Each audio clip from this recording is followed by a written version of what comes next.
E aí, tudo bem?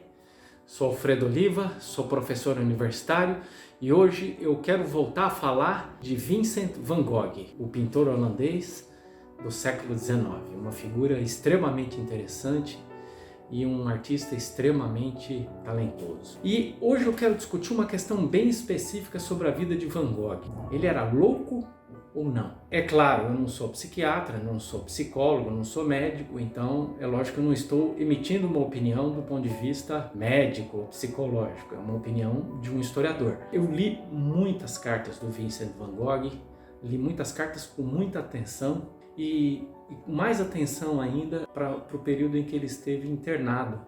Passou praticamente o ano de 1889 inteiro internado num asilo, num asilo psiquiátrico, e a percepção que eu tenho, analisando as cartas, é de que ele não era louco. A minha impressão é que ele simplesmente teve uma crise nervosa, um estresse muito acentuado. A única razão que eu consigo explicar do porquê ele precisou ficar internado num asilo é porque o Van Gogh ficou extremamente frustrado pelo fato de não conseguir ganhar a sua vida única e exclusivamente a partir da sua arte, da pintura. Nós sabemos que o Vincent van Gogh era sustentado pelo seu irmão Theo van Gogh e isso foi relativamente tranquilo durante a maior parte do tempo em que o Vincent foi mantido pelo irmão.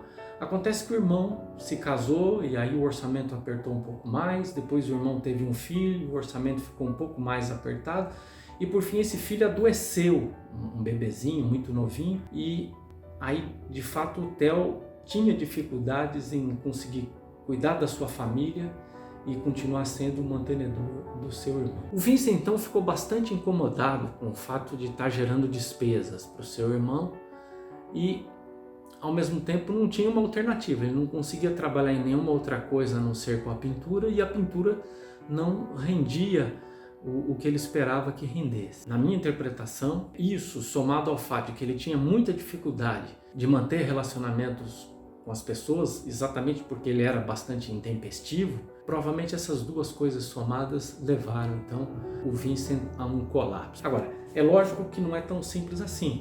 Por exemplo, a gente teria que discutir loucura. O que é loucura? Esse não é um debate em vão. Por exemplo, existe um debate a partir do filósofo francês Michel Foucault de que a partir da virada, fim do século XVIII, ao longo de todo o século XIX e também boa parte do século XX, as pessoas tinham uma tendência a colocar um rótulo nas pessoas que eram diferentes. Foucault discute bastante isso, Quer dizer, você primeiro desenvolve o conceito de normalidade, de norma, qual é o tipo de comportamento que é esperado que as pessoas tenham, e aquelas pessoas que estão fora da norma, elas são taxadas de loucas, ou eventualmente podem ser taxadas. É lógico que a coisa não é tão simples assim quanto eu estou dizendo. Por exemplo, Foucault escreveu um livro chamado A História da Loucura, e na História da Loucura ele trabalha a questão com bastante detalhe, e para ele a loucura é exatamente o avesso da razão. Desde o século XVI, XVII e sobretudo a partir do século XVIII,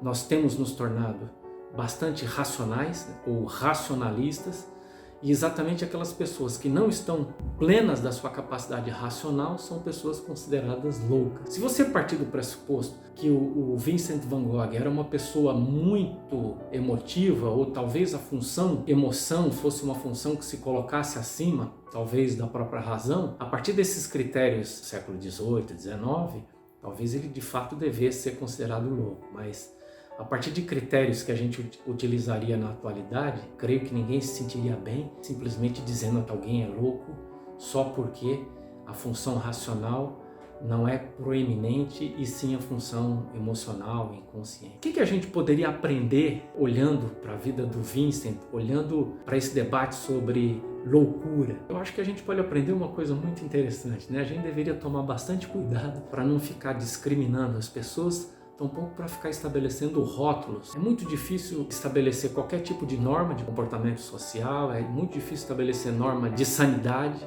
quem está correto, quem é normal, quem é anormal, quem é são, quem é louco.